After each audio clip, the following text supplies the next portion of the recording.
Let's talk about potential energy and kinetic energy and a few other energy types, as well as equations that will help us describe the amount of energy at a given time for an object.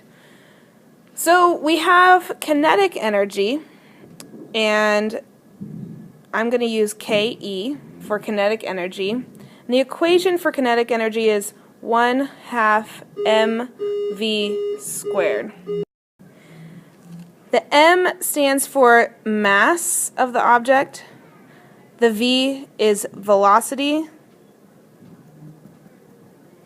So this is saying that kinetic energy is basically the energy of motion, the energy of movement of the object. And note that it has velocity in the equation. So that means that kinetic energy is a vector, because velocity, remember, velocity is a vector. So the direction matters, and the magnitude. And the reason we need to keep that in mind is when we talk about a concept called work. And you guys have, I'm sure you guys, a lot of you have jobs and all of that, and that's not the kind of work that I'm talking about. I'm talking about the ability to perform work, specifically mechanical work in the physics world. We also have potential energy, PE. Sometimes books use U instead. Some books use the symbol U instead of PE, but because our book uses PE for potential energy, I'm going to stick with that. So potential energy is mgh. For a lot of texts or a lot of internet resources, but our book uses mgy. And they use y instead of h just to distinguish that we mean the y displacement.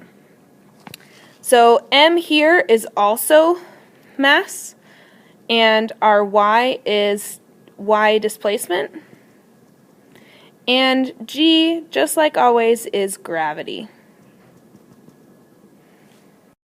And what's a little funky about this is that you might be saying, well, gravity is a negative number, it's negative 9.8, and how can I have a negative potential energy? Well, if we had an object, say, up here and our origin was down here, then our gravity vector is going down, as well as our displacement vector. And a negative times a negative would be a positive. So in general, don't worry about it. It is safe to say just 9.8 for gravity instead of negative 9.8 meters per second squared. You can just ignore that for potential energy equations for me. And this equation in particular is for gravitational potential energy. And that's a little bit different than things like chemical potential energy. So something that has chemical potential energy would be like a piece of paper or a log that you put on the fire. As soon as you add a little bit of heat to it, the potential chemical energy in the log burns, and it changes into something else.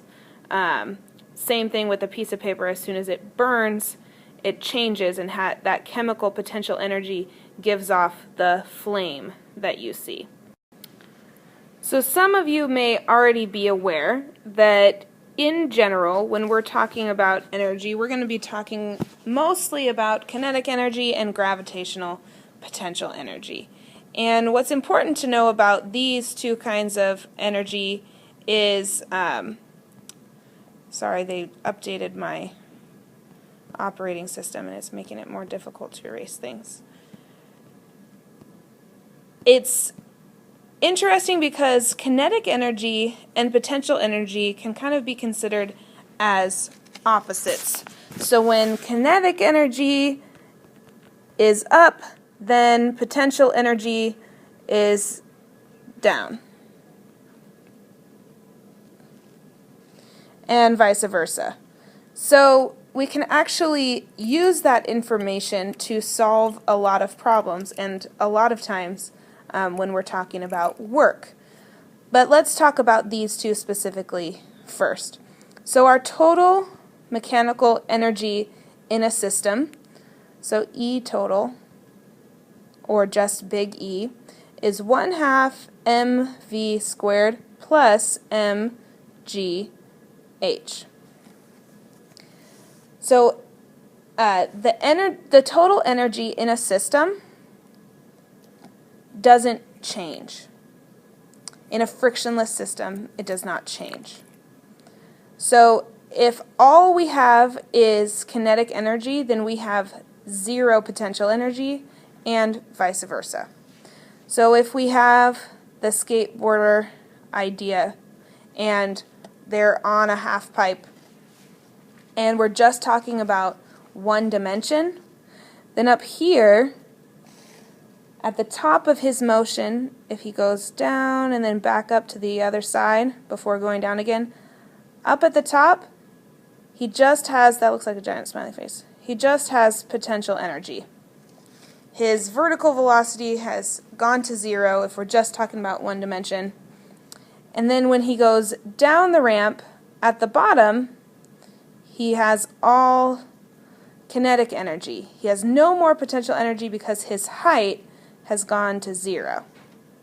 And he has the largest velocity possible. Whereas up here, he has no velocity. So it's all potential energy and no kinetic energy. But overall, his total energy never changes. So let's do one quick example.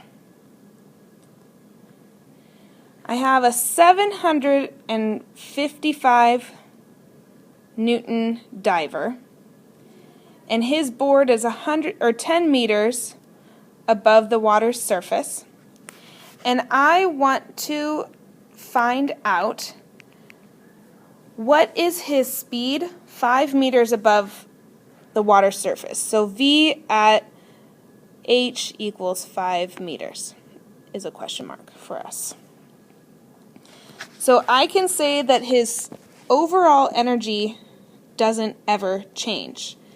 At the top of his motion, we have his potential energy is super high and his kinetic energy is zero. So if at the top we have a diving board, and he's on the diving board, yay! At the top here, just as he leaves, we're going to count it just like projectile motion, just like the very top of a projectile motion problem. He has no velocity, but he has all potential energy. So his energy equation at the top would be 1/2 mv squared plus mgh, but his v is zero. So this whole thing goes away, and we just have his energy at the top is mgh, which newtons is a measurement of mass times gravity. So we can say that 755 newtons covers us for our mg portion of the mgh equation. So the energy at the top is 0 plus 755 newtons times 10 meters, which equals the other half of the equation. So we're going to set the energy at the top equal to the energy at h equals 5. So we need to set up our other part of the equation. Well, our 1/2 mv squared is what we're going to need to look for. So 1/2 mv at 5 squared plus that 755 newtons, oops, that's a big N, excuse me, times 5 meters. So what is newtons? Let's talk about that just a second before we move on. Newtons is mass times gravity, and so if I know gravity, I can figure out the mass from 755 newtons. So if 755 newtons equals mg, if I divide both sides by g, 755 divided by gravity gives me 77 kilograms. So that's just an important side note that we'll continue working on in the next couple units. So my mass here is 77 kilograms. So I'm going to set these two sides equal to each other. And I'm going to erase these. Sorry, it's getting a little busy on the screen here.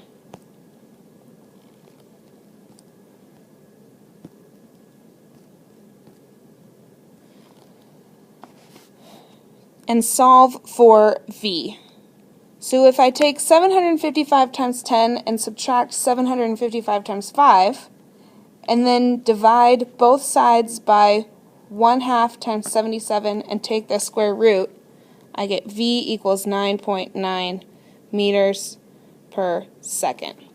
So if you need to see that math, before I had 755 newtons times 10 meters equals 1/2 77 kilograms V squared plus 755 newtons times 5 meters.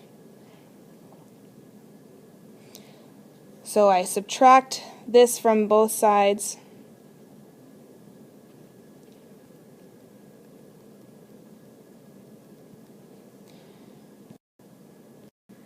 To get 3,775 Newton meters equals 1/2 77 kilograms V squared, and then divide each side by 1/2 times 77 to get 98.1 Newton meters per kilogram equals V squared, and then I take the square root of both sides and get V equals 9.9 meters per second.